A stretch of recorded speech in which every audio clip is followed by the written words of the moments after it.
Good morning, friends. Today I am going to share some pictures created by Bing.com, and I am just giving you a brief on how to create those pictures.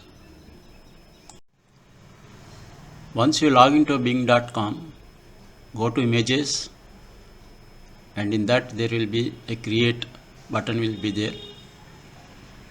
So join by giving your email IDs, and then you can start giving prompts and generating pictures.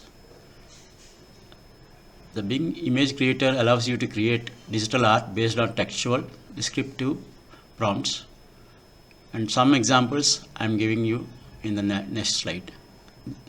Here some sample pictures generated by Bing is presented here. Here I am giving two pictures and the prompts I have given to create them.